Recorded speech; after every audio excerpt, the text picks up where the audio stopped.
खबरें राजनीतिक गलियारों की, खबरें अपराध जगत की, खबरें एंटरटेनमेंट वर्ल्ड की और खबरें खेल जगत की। हर खबर का लेखा जोखा राष्ट्र के स्वाभिमान के साथ। देखिए राष्ट्रवाद न्यूज पर। नमस्कार, आप देख रहे हैं राष्ट्रवाद न्यूज। मैं शक्ति ओझा। आइए नजर डालते हैं आज के मुख्य खबरों पर।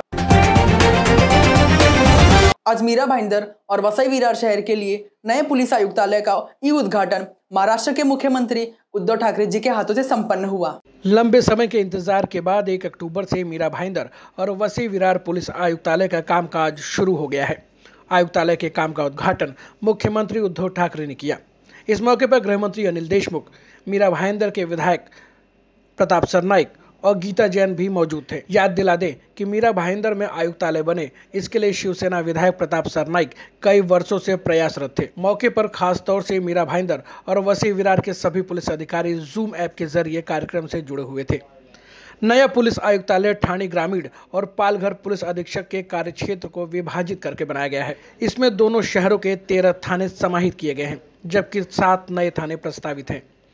ग्रामीण पुलिस का हिस्सा रहे दोनों शहरों में पुलिस आयुक्तालय अस्तित्व में आने के बाद अनैतिक धंधे और अपराध पर अंकुश लगेगा। बता दें कि आयुक्तालय का मुख्यालय मीरा रोड के रामनगर में बनाया गया है। भारतीय पुलिस सेवा के वरिष्ठ अधिकारी सदानंद दाते को पहला कमिश्नर होने का गौरव प्राप्त हुआ है। नंबर्स की बात करें तो आयुक्तालय के लिए 4708 अतिरिक्त पुलिस बल की तैनाती की जानी थी। अभी करीब 3400 पुलिस बल के साथ आयुक्तालय का कामकाज शुरू कर दिया जा रहा है। इसमें 400 नए पुलिस बल की तैनाती शामिल है। बढ़ती आबादी और अपराध के मद्देनजर मीरा भाईंदर को पुलिस आयुक्तालय बनाने की मांग लंबे समय से चली आ रही थी।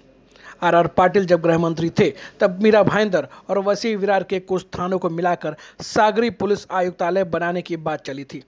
फिर मीरा भाईंदर को ठाणे पुलिस आयुक्तालय से जोड़ देने की बात चली। आखिर में 13 सितंबर 2019 को मीरा भाईंदर वसई विरार पुलिस आयुक्तालय को मंजूरी दे दी गई।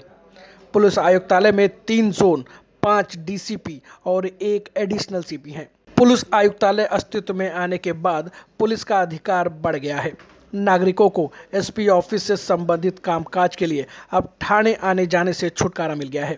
हालांकि जब तक मीरा रोड में कोर्ट शुरू नहीं हो जाता तब तक जमानत और आदि कोर्ट से संबंधित कामकाज के लिए ठाणे कोर्ट ही जाना पड़ेगा। मीरा भाईंदर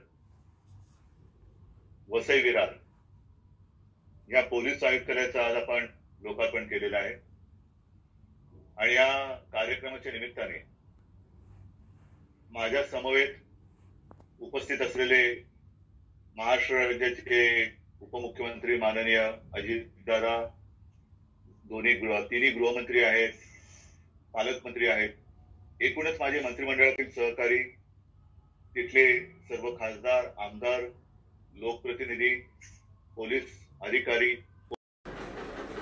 आज मीरा भाईंदर वसई विरार पुलिस आयुक्तालय का शुभारंभ हमारे महाराष्ट्र के यशस्वी मुख्यमंत्री आदरणीय उद्धव साहब ठाकरे जी के शुभ हस्तों से हुआ।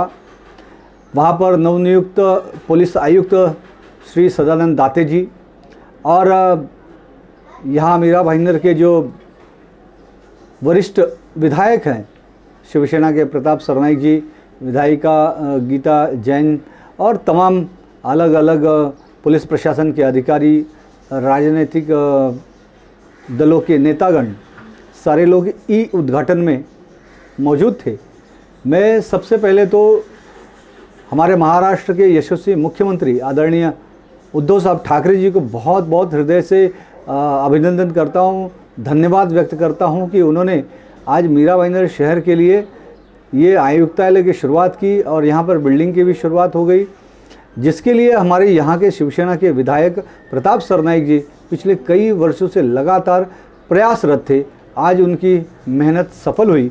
मीरा भाईंदर की जनता को एक अलग से पुलिस आयुक्तालय मिला और पुलिस आयुक्तालय मिलने से अब यहाँ पे सारी सुविधाएं बढ़ेंगी, अपराध कम होंगे, क्योंकि जो गवर्नमेंट ऑफ इंडिया का जीआर है उसके मुताबिक करीबन 138 पुलिसमैन जो है वो 1 लाख की आबादी पे होना ही चाहिए, यानी कि एक पुलिसमैन 724 लोगों पर होना चाहिए। जबकि ये अभी ये नहीं है, लेकिन पुलिस आयुक्तालय होने के बाद अब मीरा भाईंदर शहर में जो 5 पुलिस स्टेशन हैं, अब उसमें 2 पुलिस स्टेशन का और इजाफा होगा, जिसमें खारी गांव और काशी गांव, ये 2 नए पुलिस स्टेशन भी बनेंगे।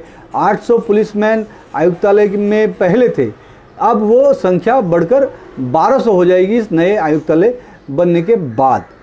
इसके साथ ही जो 1750 पब्लिक में 1 पुलिसमैन होता था, अब नए आयुक्तालय बनने के बाद 1150 लोगों पर 1 पुलिसकर्मी होगा।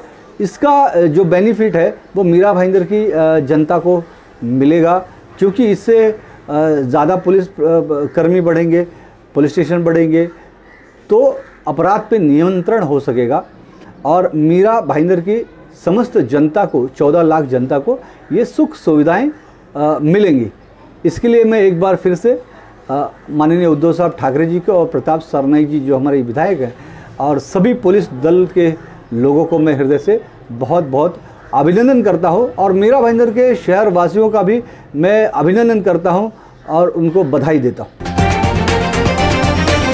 काशी मीरा के अधर में अटके बीएसयूपी योजना को विधायक प्रताप सरनाईक ने दिलाया फंड, काम होगा जल्द शुरू। 16 मार्च 2020 में स्टैंडिंग कमेटी के पास मीरा भाईंदर शहर में जनता नगर में जो प्रभाग क्रमांक 14 है, वहाँ पे बीएसयूपी की योजना जो केंद्र शासन की थी पहले, वो रद्द कर दी गई थी। बाद में फिर 10 साल से वो काम चल रहा था, मगर पिछले 6 साल से वो बंद थी। तो मीरा भाईंदर महानगर पालिका के पास जब स्टैंडिंग कमेटी में वो निविदा आई, तो निविदाकार जो लघुत्तम आदमी था उसको नहीं देने का ठहराव उन्होंने कर दिया। फिर कॉरपोरेशन ने वो जो निविदाकार जो है उसको ही काम देना चाहिए करके गवर्नमेंट के पास इन्होंने जो ठहराव किया था वो विखंडित करने के लिए भेज दिया। राज्य शासन ने उसके ऊपर नगर विकास विभाग तथा हमारे पालक मंत्री एकनाथ शिंदे साहब ने ध्यान दिया और वो निविदा मंजूर करने की मीरा भाईंदर कॉरपोरेशन को अनुमति दे दी और दूसरी बार उनके पास वो प्रस्ताव गया और दोनों बार उन्होंने वो उसकी मंजूरी दे दी, इसलिए वो काम हो गया। करीबन 127 करोड़ रुपए की ये योजना थी, मगर कंपटीशन में लघुत्तम निविदा आई, इसलिए वो 14-15 करोड़ रुपए महानगर पालिका के अभी बच गए। तभी ये योजना तुरंत अगले हफ्ते से काम जगह पे चालू हो जाएगा और 2 साल में वो गरीब जो लोग हैं उनको घर वहाँ पे मिल जाएंगे। हाँ, इसमें राजनीति बहुत बड़े पैमाने पे हो रही थी। हमारी बहन इस मीरा भाईंदर महानगर पालिका की जो महापौर है उन्होंने भी कुछ आरोप किए थे, मगर मैं उनसे विनती करना चाहता हूँ कि अभी राजनीति की जगह राजनीति, मगर जो अच्छा काम है वो अच्छे काम में सभी लोग साथ में काम करके गरीबों को जल्दी से जल्दी घर कैसे मिलेंगे उसके लिए हम कोशिश करनी चाहिए। हाँ, मगर इसमें कुछ लोग गरीबों के घर हड़पने की कोशिश भी करते हैं, क्योंकि कुछ लोक प्रतिनिधियों के वहाँ पे नाम है, तो उसकी भी इंक्वायरी होनी चाहिए। ऐसा मैंने खत माननीय कमिश्नर साहब को आज दे दिया। मीरा भाईंदर के लोक लाडले विधायक आदरणीय श्री प्रताप जी सरनाईक साहब ने जो भारतीय जनता पार्टी के शासनकाल में जो कई वर्षों से जो काशी मीरा जनता नगर के बीएसयूपी का कार्यक्रम जो बिल्डिंग बनाने का रुका हुआ था, उसको महाराष्ट्र के महाविकास आघाड़ी सरकार आने के बाद ही नहीं बल्कि उसके पहले से ही विधायक प्रताप सरनाईक साहब हमेशा प्रयत्नशील रहे और उसी का फलस्वरूप है कि ये महाआघाड़ी का सरकार आने के बाद महाडा के द्वारा एमएमआरडीए के द्वारा यहाँ पे कर्ज लेकर करके मीरा भाईंदर महानगर पालिका जो लोगों को घर देना में आनाकानी कर रही थी, तो मीरा भाईंदर मनपा को इन्होंने मजबूर किया और महाराष्ट्र सरकार द्वारा जो राशि मंजूर करके लाई एमएमआरडीए द्वारा, उसी के तहत आज 3 इमारत का वर्क ऑर्डर यानी कार्य आदेश दिया गया है। मीरा भाईंदर के अंतर्गत प्रभाग क्रमांक 14 के जनता नगर के रहवासियों का सपना साकार करने के लिए विधायक प्रताप सरनाईक साहब आगे आए हैं। इसलिए मैं वहां के एक रहवासी और एक शिवसेना का पदाधिकारी तथा वहां की सभी जनता जनार्दन की ओर से मैं उनका शुक्रिया अदा करना चाहूंगा। और जनता जनार्दन जब तक उनको विधायक प्रताप सरनाईक साहब उनके बीच में रहेंगे, लोगों की सेवा में रहेंगे, वहां की जनता कतई उनको भूलेगी नहीं, क्योंकि भारतीय जनता पार्टी के वहां के नगर सेवकों ने, सत्ता में बैठे महापौर ने, सभी लोगों ने उनको घोर निराश किया है। इसी के कारण वहां की जनता में काफी आक्रोश है और प्रताप सरनाईक साहब के ऊपर लोगों का विश्वास बढ़ा है और मुझे आशा है कि कि प्रताप सरनाईक साहब जो वचन देते हैं, जो काम में आगे हाथ बढ़ाते हैं, उसे वो पूरा करके लेते हैं। इसलिए मैं पुनः वहां की जनता जनार्दन तथा शिवसेना की ओर से काशी मीरा जनता नगर के बीच में बीएसयूपी प्रकल्प लाया गया था और वो प्रकल्प बीच में मोदी सरकार के कार्यकाल में ये प्रकल्प रद्द करते हुए यहाँ का जो बीएसयूपी प्रकल्प बंद पड़ा है। ये प्रकल्प बंद पड़ने के बाद यहाँ के रहवासियों के अंदर बहुत मतलब नाराजगी फैल रही थी। बहुत लोग यहाँ पे दुखी थे और ये सब चीज़ें हमारे लोक लाडले आमदार प्रताप सरनाईक साहब नजरअंदाज करते हुए महाराष्ट्र शासन के पास पाठपुरावा करते हुए 127 करोड़ का निधि। मीरा भाईंदर महानगर पालिका परिवहन विभाग के कर्मचारियों का आंदोलन शुरू। मराठी एकीकरण समिति का महापौर से न्याय की मांग।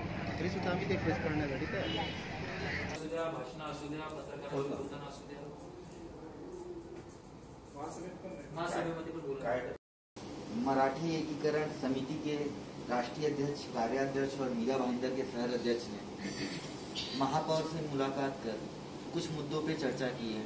आइए हम जानते हैं मराठी एकीकरण समिति के कार्याध्यक्ष माननीय श्री प्रदीप जयराम सामंत से उन्होंने किन किन मुद्दों पे हमारे महापौर जी से बातें की हैं। मीरा भाईंदरचा एक सामान्य नागरिक म्हणून आज आम्ही इथे आलो। महापौरांची भेट घेतलेली आहे। महापौरांनी आयुक्त जे परिवहनचे आहेत मोठे साहेब त्यांना इथे बोलवलं होतं।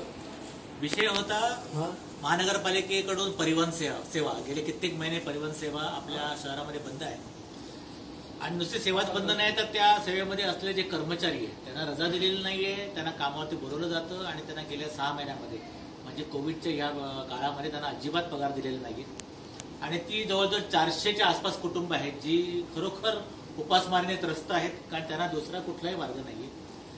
आज ते त्यांच्या पगाराकरता, त्यांच्या मागणी करता मीरा भाईंदरमध्ये उपोषणाला बसलेले आहेत, उन्हामध्ये बसलेले आहेत आणि त्यावेळेला दुपारी त्यांना जेवणाकरताही त्यांच्याकडे पैसे नाहीयेत। काही लोकांनी आणून दिलेल्या केळींवरती, फळांवरती किंवा इतर काही गोष्टीवरती त्यांचा उदरनिर्वाह चाललेला आहे। तर त्यांच्याशी बोलल्यानंतर आम्ही आज मुद्दाम येऊन इथे आयुक्तांची भेट घ्यायचा प्रयत्न केला। आयुक्त उपलब्ध नव्हते, मग महापौरांशी भेटलो आम्ही। महापौर अगदी सर्वसामान्य घराण्यातून आलेले आहेत, त्यांना अनेक वर्षाचा अनुभव आहे लोकप्रतिनिधी म्हणून। तर त्यांनी प्रयत्न केला की हा विषय समजून घ्यायचा। त्यांनी उपायुक्तांना बोलवून याच्यावरती अगदी सखोल चर्चा केली आणि आज असं ठरलेलं आहे की ठेकेदारानेच या सगळ्या कर्मचाऱ्यांचा पगार द्यायचा आहे, पण ते देत असताना कुठेतरी पालिका प्रशासनाने त्यावरती कुठेतरी त्याचा वचक असला पाहिजे। प्रशासनाने अटीशर्ती घालून त्या ठेकेदाराकडून ते काम करून घेतलं पाहिजे। ठेकेदाराचं जे देयक आहे, जे देणं बाकी आहे, ते देयक महानगरपालिकेने गोठवावं आणि त्या पैशातून या सर्व कामगारांना त्यांचा जो काही पगार बाकी आहे त्यातला काही अंश देण्यात यावा आणि तो त्या कर्मचाऱ्यांच्या थेट त्यांच्या खात्यामध्ये जमा व्हावा अशी आमची मागणी होती आणि ती मागणी आज महापौरांच्या मध्यस्थीने त्यांनी ती कबूल केलेली आहे। त्याच्याकरता त्यांनी समर्थता व्यक्त केलेली आहे। स्वतः उपायुक्त साहेब म्हणाले की मी असं करून बघतो, त्याच्याकरता ठेकेदाराची सहमती घेऊन थेट त्या कामगारांना पगार मिळेल, त्यांच्या खात्यामध्ये पगार जमा होईल। पूर्ण नसेल कदाचित, पण कमीत कमी 50% पगार तरी त्यांना मिळावा अशी आमची मागणी होती। ती मागणी आमची मान्य झालेली आहे आणि त्याच्याकरता आम्ही समाधानी आहोत। 1-2 दिवसामध्ये याचा निर्णय लागेल आणि मला वाटतं पुन्हा एकदा आपली परिवहन सेवा सुरळीत सुरू होईल अशी अपेक्षा। 22 मार्च से जो शासन ने जो ये किया, कोरोना की वजह से गाड़ियां बंद की, उसके बाद में हमने सफाई कामगार और वैद्यकीय कामगार इनको गाड़ी देना चालू कर दी। उसके बाद में कुछ समय जो कामगार उनको वसई तक जाने के लिए या कल्याण तक जाने के लिए हमने बसेस सेवा चालू रखी थी। वो चालू रखी थी। इस बस सेवा का जो 5,80,000 किलोमीटर हुए है, वही किलोमीटर का कारपोरेशन पैसा देने के लिए रेडी है। इसमें जो डीजल लगेगा है उसका और जो कामगार काम किए हैं उनकी सैलरी मुझे दी गई है। अभी ये होते समय ऊपर जो मेरा आज तक का जो खर्चा हुए है, एक 4,42 लाख रुपये मेरा खर्चा हुए है और शासन के तरफ से, महानगर पालिका की तरफ से मुझे 2,84 लाख रुपया मिलने वाला है। इसमें भी मैं 1.5 करोड़ रुपया लॉस में हूँ और इसके ऊपर जो नए काम किए थे कामगार, जो बसेस नहीं चले लिए, उनका पैसा मुझे देने बोल रहे हैं और ये महानगर पालिका मुझे नहीं दे रही है। तो मेरा उनको यही, मैंने महानगर पालिका से बात करने के बाद में यही ये किया जाए कि ठीक है, इनको मैं सारा अभी कामगारों से बात करने के बाद में उनको 5,000 रुपये में एडवांस में दे रहा हूँ और बसें चालू करने को रहे, क्योंकि इसके आगे जो हुए है उसके आगे महानगर पालिका एक सप्लीमेंट्री एग्रीमेंट बनाया है, उसमें जो गाड़ी चलेगी उसका पूरा पैसा मिलेगा। टिकट कलेक्शन 50% मिलेगा, 50% महानगर पालिका देने के लिए रेडी है, उस तरह से पैसा मिलेगा।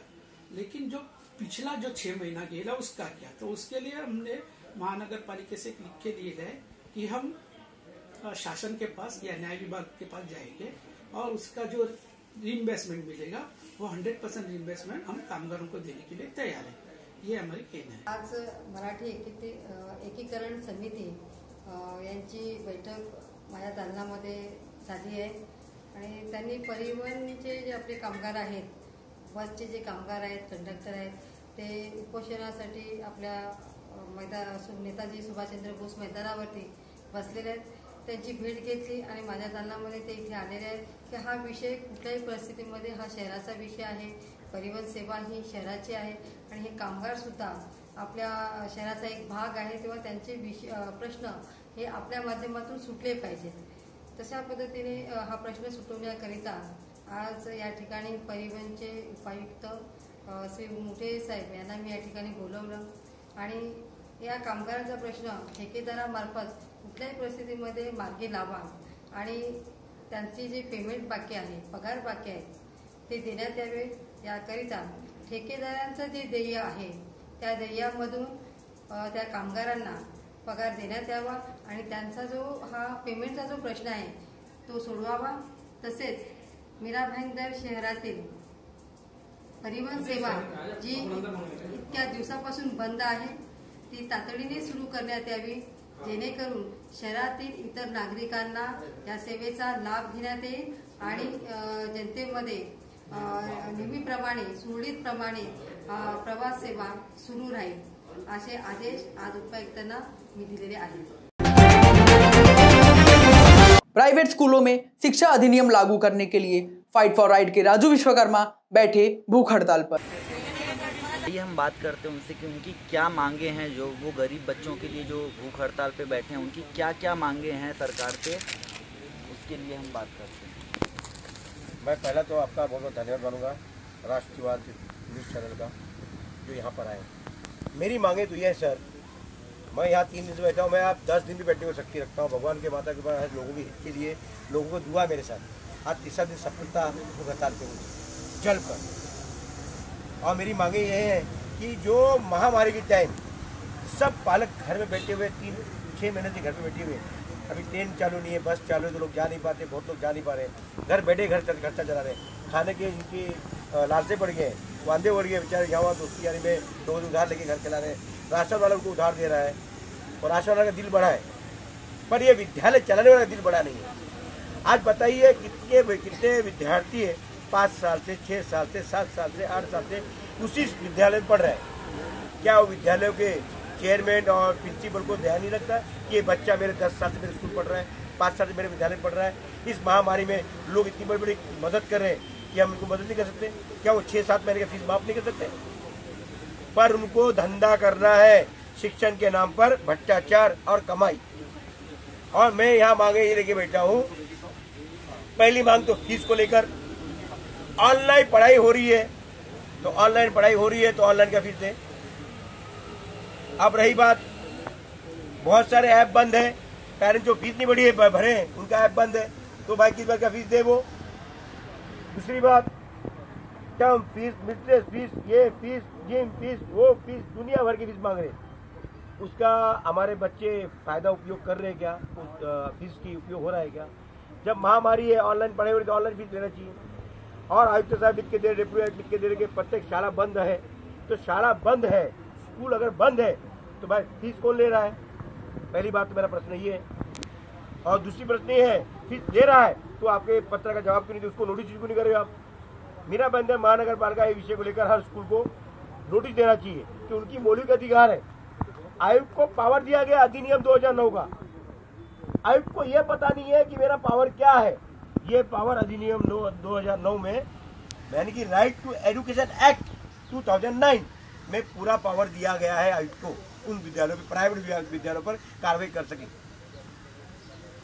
और रही बात दूसरी फीस के विषय, तो इसीलिए शिक्षण शुल्क अधिनियम 2011 ये एक नियम होता है जिससे पालक और टीचर ये दो की कमेटी बनती है, उनके इच्छा अनुसार फीस बढ़ाया जाए या न बढ़ाया जाए, क्या किया जाए न किया जाए, ये आदेश किया जाता है, पारित की जाती है।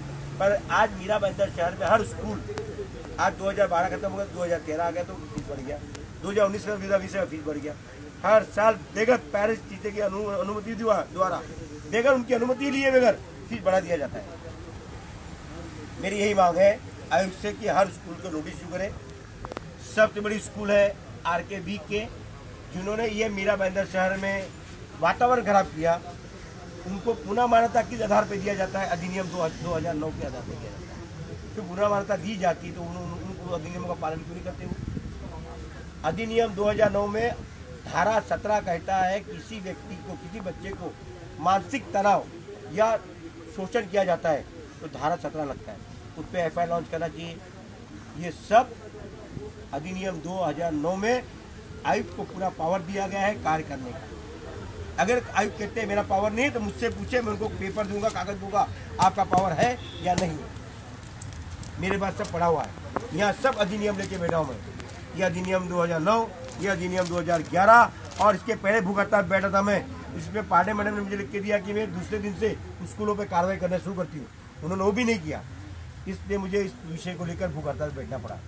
आयुक्त को मैंने पत्र लिख के दिया बारंबार, उन्होंने 3 तारीख को गुजरात लगाया, हमको बुलाया अपने दालन में और कहा कि 7 दिन में आपको जवाब दे रहा हूँ।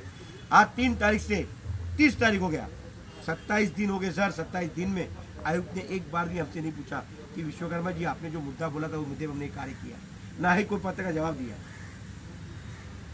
डेप्यूटी कमिश्नर लिख के दे रहे हैं कि विद्यालय बंद आहे, आम्ही काय करू शकत नाही, विद्यालय को महामारी चाललेला है, कोरोना प्रमाणे कोरोना के हिसाब से चल रहा है, तो उस हिसाब से मैं आपको जानकारी नहीं दे सकता हूँ। मैं जानकारी नहीं मांगा सर, मैं ये अधिनियमों का पालन करने को कह रहा हूँ और फीस माफ करने की बात कर रहा हूँ। देखिए, शिक्षा किसी भी व्यक्ति का मूलभूत अधिकार है। जिस तरह से किसी भी व्यक्ति को जीवन जीने के लिए रोटी, कपड़ा और मकान की आवश्यकता होती है, उसी तरह से शिक्षा भी अत्यंत आवश्यक विषय है।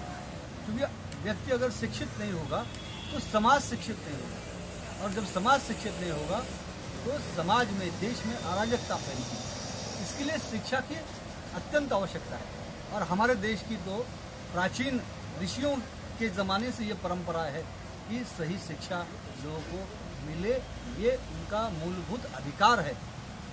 लेकिन आज बड़े दुर्भाग्य की बात है कि मीरा भाईंदर इस शहर में, पूरे दुनिया में, देश में कोरोना की महामारी चल रही है, उसके बावजूद भी शिक्षा के जो अधिनियम है, वो अधिनियम मीरा भाईंदर शहर में प्राइवेट स्कूलों पर लगाए नहीं जा रहे। जो फीस है 2 साल के बाद बढ़ाई जानी चाहिए, वो हर साल फीस बढ़ा दी जाती है। दूसरा विषय जो सबसे महत्वपूर्ण है कि प्रत्येक प्राइवेट स्कूल में ये सरकार की गाइडलाइन है, अधिनियम है और शासन ने निर्णय कि 25% गरीब विद्यार्थियों को मुफ्त में शिक्षा मिलनी चाहिए। क्योंकि आज जो गरीब है उनको शिक्षा से हम वंचित नहीं रख सकते, उनको शिक्षा देना ही पड़ेगा। तो जिसको गवर्नमेंट अपनी ज़मीन देती है, गवर्नमेंट बहुत सारी सुविधाएं देती है, बड़े बड़े ट्रस्ट बना के बड़े बड़े व्यवसायी, बड़े बड़े उद्योगपति स्कूल को आज धंधा बना लिए। जबकि आज़ादी के समय से लेकर प्राचीन काल में ऋषि महात्मा ये इसको एक तरह से सामाजिक काम था, ये सामाजिक दायित्व था शिक्षा देना, समाज को शिक्षित करना। लेकिन आज वो एक गोरख धंधा बन गया है। सरकारी जमीनों का अलॉटमेंट करा लेना, सरकार की सारी सुविधाओं को ले लेना, लेकिन जब सरकार कहती है कि 25% गरीब विद्यार्थियों का मुफ्त में शिक्षा दिया जाना चाहिए, तो ये स्कूलें क्यों नहीं शिक्षा दिलाती है? तो इस पर कार्रवाई होनी चाहिए कि नहीं होनी चाहिए? होनी चाहिए। और इसीलिए fight for right, Raju Vishwakarma ji मेरे अच्छे मित्र हैं, वो उनकी पूरी टीम और यहाँ पर मीरा भाईंदर में रहने वाले जो पालक जन है, माता पिता के विद्यार्थियों के माता पिता है, वो भी भूख हड़ताल में बैठे हैं। तो और जो तरह तरह की term fees, library fees, laboratory fees, ये फीस वो फीस दिया जाता है। और जो भी शिक्षा के अंदर अनियमितताएं हैं उन पर सरकार को अंकुश लगना चाहिए और अधिनियम को लागू किया जाना चाहिए। कोई भी अधिनियम को नहीं मानता उस पर कठोर कार्रवाई होनी चाहिए। ये जो सारी मांगे हैं इनकी, इस मांगों को पूरा किया जाना चाहिए। एक राजनेता के तौर पे तो आपने अपनी बातें रखी हैं, एक अभिभावक के तौर पे आपको क्या लगता है कि जो नगर पालिका के अधिकारी या सरकार है इस चीज़ को कब तक सुलझा सकती है? कुछ आप बता सकते हो अपनी राय? देखिए, अभी मुझे जैसे यहाँ पे आया तो पता चला कि आज ये आंदोलन का तीसरा दिन है। 3 दिन से लगातार यहाँ पर भूख हड़ताल जारी है। विषय है शिक्षा का, मूलभूत अधिकार का विषय है, गंभीर विषय है, अति आवश्यक विषय है। लेकिन इसके बावजूद भी मीरा भाईंदर महानगर पालिका के कोई भी सत्ताधारी, चाहे वो महापौर हो, उप महापौर हो या कोई भी हो, मीरा भाईंदर महानगर पालिका का चाहे आयुक्त हो, उपायुक्त हो, शिक्षा विभाग का अधिकारी हो, कोई भी अधिकारी हो, आज तक यहाँ पर इनसे मिलने तक नहीं आए। ये बड़ी ही शर्मनाक बात है, निंदनीय है। मैं इसकी निंदा करता हूँ, घोर निंदा करता हूँ। क्या मजाक बना के रखा है? आप मीरा भाईंदर शहर के 14 लाख जनता का अपमान कर रहे हो। यहाँ पे भूख हड़ताल चल रहा है कोरोना के इस पीरियड में। पहली बात तो उन अधिकारियों को मैं बोलता हूँ कि आपको पहले तो ये आंदोलन होने नहीं देना चाहिए था। जब ये विषय आपके पास आया, फाइट फॉर राइट संस्था ने की, तभी आपको वहीं पे बैठ के ये विषयों का निपटारा करना चाहिए। मुझे ऐसा पता चला कि आयुक्त महोदय कह रहे हैं कि ये उनके अधिकारी क्षेत्र में नहीं है। मुझे अभी वो दिखाया गया, पेपर दिखाई दे रहा। वो जो 2009 का जो शासनादेश है, वो शासनादेश कहता है कि ये महानगर पालिका के प्रशासकीय अधिकारी के, सक्षम अधिकारी के का दायित्व बनता है कि इस पे वो निर्णय ले सकता है। फिर आयुक्त महोदय अपनी जवाबदारी से, अपनी जवाबदेही से, अपने दायित्व से क्यों भाग रहे? ये गलत है। मैं मांग करता हूँ आयुक्त महोदय से, आयुक्त महोदय यहाँ पर स्वयं आए, जो भी विषय है इस विषय का निपटारा करे। जो मांगे हैं, और मांगे सीधी सीधी साफ सुथरी मांगे हैं, 2009 का अधिनियम, शिक्षा अधिनियम प्रत्येक स्कूल पर लागू किया जाए और लगना ही चाहिए, वरना ये 14 लाख जनता के साथ अन्याय होगा। तो ये थे शिवसेना के प्रवक्ता शैलेश पांडे।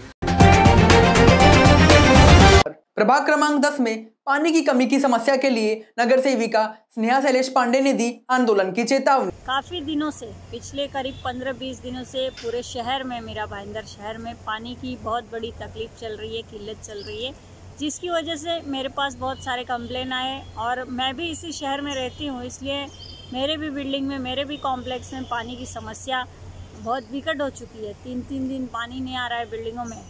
तो इस समस्या के निदान के लिए मैं बहुत बार पालिका में ओरली बात किया, पानी विभाग के जो अधिकारी हैं उनसे बात किया, उन्होंने बताया भी यहाँ कटौती हुई, वहाँ रिपेयरिंग हुआ। लेकिन इस कोरोना के संकट काल में, इस समय जो समय चल रहा है, इस वक्त सभी को साफ सफाई पे विशेष ध्यान देना है। कोई भी व्यक्ति अगर घर से बाहर जाके आता है कहीं भी, तो उसे स्नान करना, कपड़े धोना, जो कि गवर्नमेंट की गाइडलाइन है, उसके हिसाब से अगर स्वच्छता रखना है तो हमें पानी की आवश्यकता पड़ेगी। और पानी नहीं होने की वजह से इस मीरा भाईंदर शहर में क्या स्वच्छता रखेगी नागरिक, इसलिए सभी नागरिक त्रस्त थे। आज मैं कार्यकारी अभियंता पानी विभाग के सुरेश वाकोड़े जैसी मिली, उन्हें पत्र दिया और उन्हें इस समस्या से अवगत कराया। और मैंने उन्हें यह भी कहा है कि जल्द से जल्द अगर इस पानी की समस्या का निदान नहीं किया गया तो मैं अपने नागरिकों के साथ जन आंदोलन करूंगी।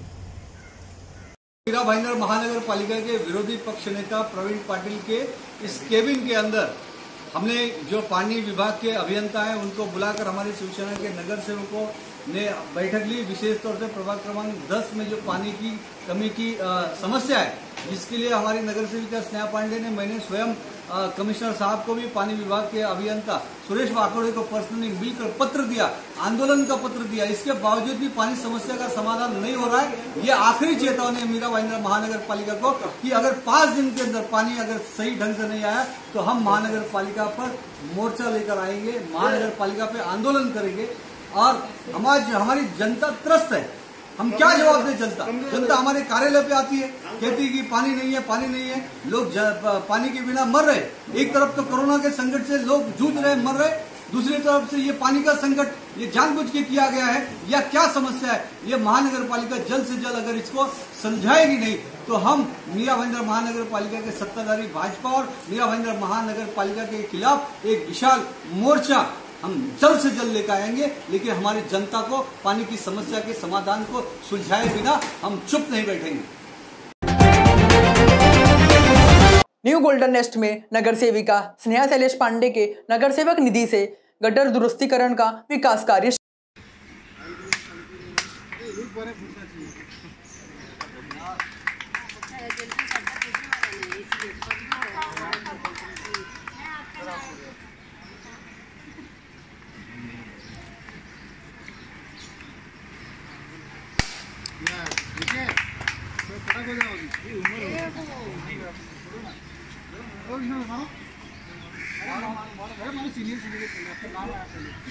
आइए आइए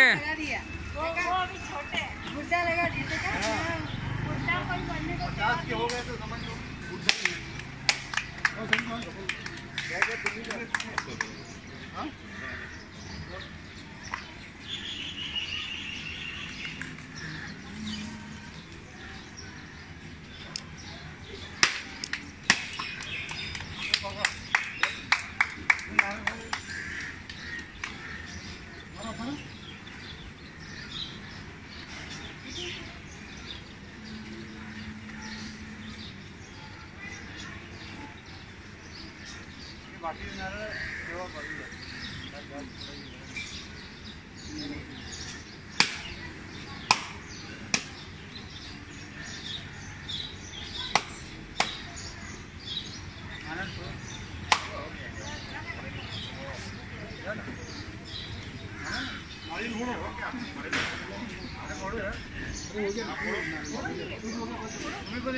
आपण गटर पूर्ण कॉन्क्रीट गटर बनवतो. कोरोनामुळे कुणाला बोलवता आलं नाही.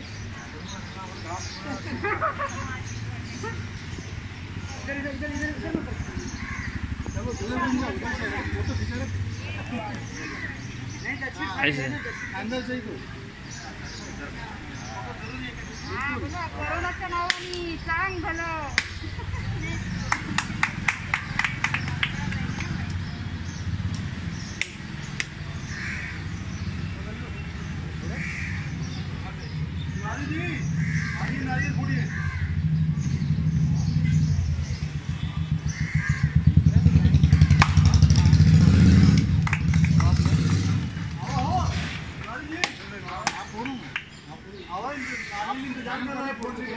आइए आइए तिवारी जी.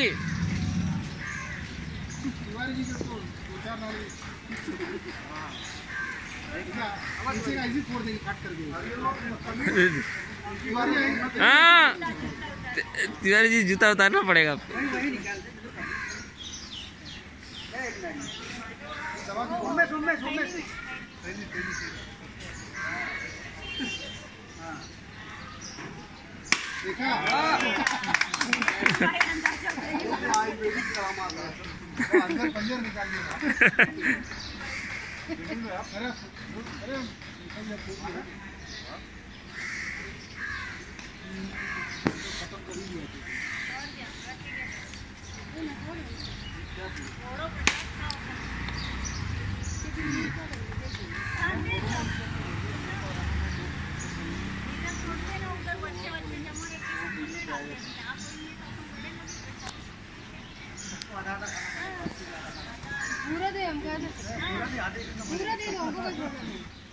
गणपति बप्पा.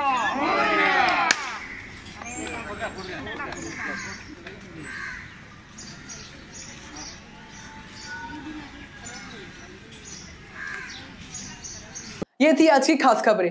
अगली खबरों के लिए फिर मिलेंगे. तब तक देखते रहिए राष्ट्रवाद न्यूज.